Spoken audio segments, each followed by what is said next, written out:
Today, we're making a Spanish tapas classic, Albondigas. These saucy little meatballs are great on their own or as part of a tapas spread.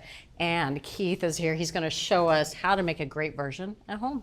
Yeah, most people are familiar with this dish when the meatballs are cooked in a robust tomato sauce. Right. But we're going to make a different version today. So in this version, we're going to cook the meatballs in a sauce that's spiked with paprika and a little bit of saffron, and it's thickened and flavored with a picada. We're actually going to start with that picada. Okay. Now, picada is an important element in Catalan cooking. It's a combination of ground nuts and bread that's toasted in olive oil with a combination of parsley and garlic. It really is a cornerstone to this type of cooking.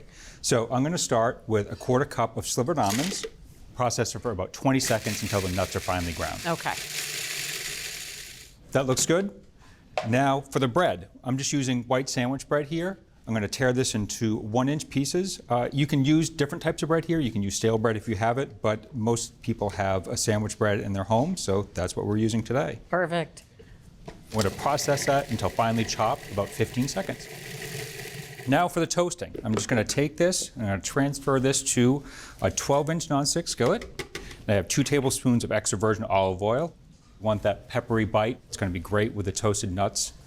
I'm just going to put this over medium heat. And I'm just going to stir this almost constantly. We don't want this to burn for 3 to 5 minutes until it's nice and golden brown. Okay. Picada is golden brown, fragrant, smells great, doesn't it? Fantastic. Okay, I'm just going to take this out of the pan.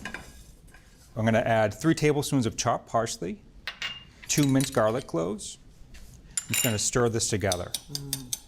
So this is our picada. That's all set, ready to go. We can set that aside for later. Okay. Now for the meatballs. We're going to start with a panade, and a panade is a mixture of bread and some sort of liquid. So I have 1 slice of sandwich bread. I'm just going to tear this into 1-inch pieces. So we're just going to process this for 15 seconds until it's finely ground. Okay. Okay, that looks good. Now for the liquid component, we have 1 large egg, 2 tablespoons of water. We're also going to flavor this with a tablespoon of minced parsley, 2 minced garlic cloves, teaspoon of table salt, and a 1/2 teaspoon of pepper. I'm going to process until smooth, about 20 seconds. Okay, perfection. Now, we have our panade. I'm going to add our ground pork. So I'm just going to add 1 pound of ground pork. Now, I don't want to process this too much. We only want to work the panade in. We want to keep these nice and tender. So I'm just going to pulse this 5 pulses just to incorporate that panade into the meat. Okay. Okay, it's time to shape our meatballs. And we're going to do these fairly small. These are our tapas, so we only want 1-inch meatballs. Now I'm going to nice heaping tablespoon measure. I'll just take that off with my thumb. Moisten my palm a little bit like that. Nice and lightly. We don't want to really pack this down. I'm happy to help if you want to. Here you go. Will work for meatballs. Okay, we're going to keep shaping these and we're going to end up with about 24 1-inch meatballs and then we can cook them. Great. It's time to cook the meatballs. Now we're going to reverse things a little bit. Typically when we're making meatballs, we like to brown them in a skillet and then finish them in a sauce. Right. But we are actually going to build the sauce first and then finish the meatballs in that. Okay. The reason why is because these meatballs are fairly small and when we brown them, we didn't like the tough exterior that they got. So I have a 12-inch nonstick skillet with 1 tablespoon of olive oil. I'm just going to turn this on medium heat and then I'm going to let that oil come up to a shimmer. Great. Okay, so I have a 1/2 cup of onion here. It's not a lot of onion. We just want a small amount to flavor that sauce. So we're just going to cook this for about 4 minutes until that onion is nice and soft. All right. It's been 4 minutes and you can see that the onion is softened. We'll get a little bit of color in there. And I'm going to add a 1/2 teaspoon of paprika to this. We're going to just cook this out until it's fragrant. And this is just standard paprika, This right? is just standard sweet paprika. Now we have a cup of chicken broth. Going to add a little bit of body to this sauce, a little bit of richness. Also going to add a 1/2 cup of dry white wine, which will add some acidity. Very nice. So we have our broth and our wine in there, and I'm just going to bring this up to a simmer. Okay. So our broth is at a simmer, and I have one more addition. I have a 1/4 teaspoon of saffron threads here, and I'm just going to crumble this into our broth. Just a little bit of saffron. Saffron can overpower a dish really, really quickly, so we just need a small amount. So we'll just let that saffron bloom in there, and then we can add our meatballs. So basically poaching them. We are going to poach them, steam them more like. We don't really want to boil these, right? We just have a small amount of liquid in here. Right. Space these apart a little bit. Okay, so I'm going to cover this and we're going to cook this 6 to 8 minutes. I'm going to come in and flip them once halfway through. It's been 3 minutes and I want to go in here and turn the meatballs so they cook evenly. And you can see how that trapped steam has started to cook the top of these meatballs. Yeah, it's set them a little bit. It's unusual that we're not browning here, but this sauce is going to be so flavorful that we won't miss that browning. Browning does add some rich, hearty flavor, but you're looking for a lighter flavor here. And also, it's that really nice tender texture. It's a beautiful shade of yellow from the saffron. Yeah, the saffron really adds a nice color.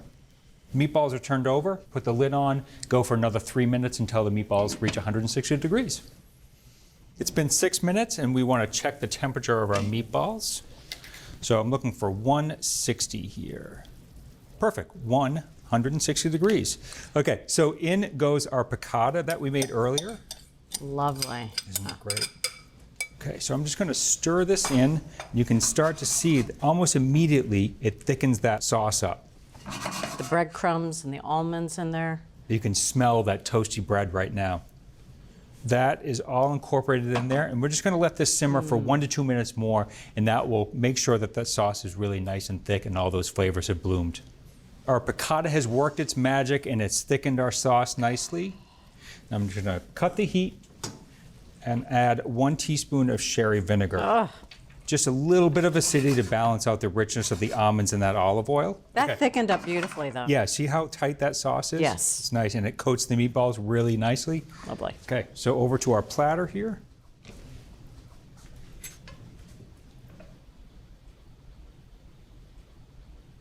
I have 1 more tablespoon of minced parsley for some freshness and color. That is beautiful. It is beautiful, isn't it? Time to eat. Now, typically, this would be served with other tapas. But you could serve this with rice or potatoes, and it would be great as well. Really tender. Meatballs are mild, but that sauce has a ton of flavor that it's bringing to the dish. This is beautifully rich. The almonds, too, toasty. In the saffron, there's just enough there to taste the earthiness of the saffron, but not to overpower the almonds, which are actually quite mild. The white wine and then the sherry vinegar at the end, perfect. Yeah, just a right level of richness, acidity, spiciness. And I'm not missing any browned exterior on the meatballs at all. It's got a beautiful, clean flavor. This is fabulous. Thanks, Keith. You're welcome. Well, if you want to make these beautiful albondigas at home, pulse ground pork into a mixture of bread and spices, simmer the meatballs right in the sauce, and then thicken with a picada. So from America's Test Kitchen, tasty, tender, and tapas ready, Albondigas in Salsa Almendras.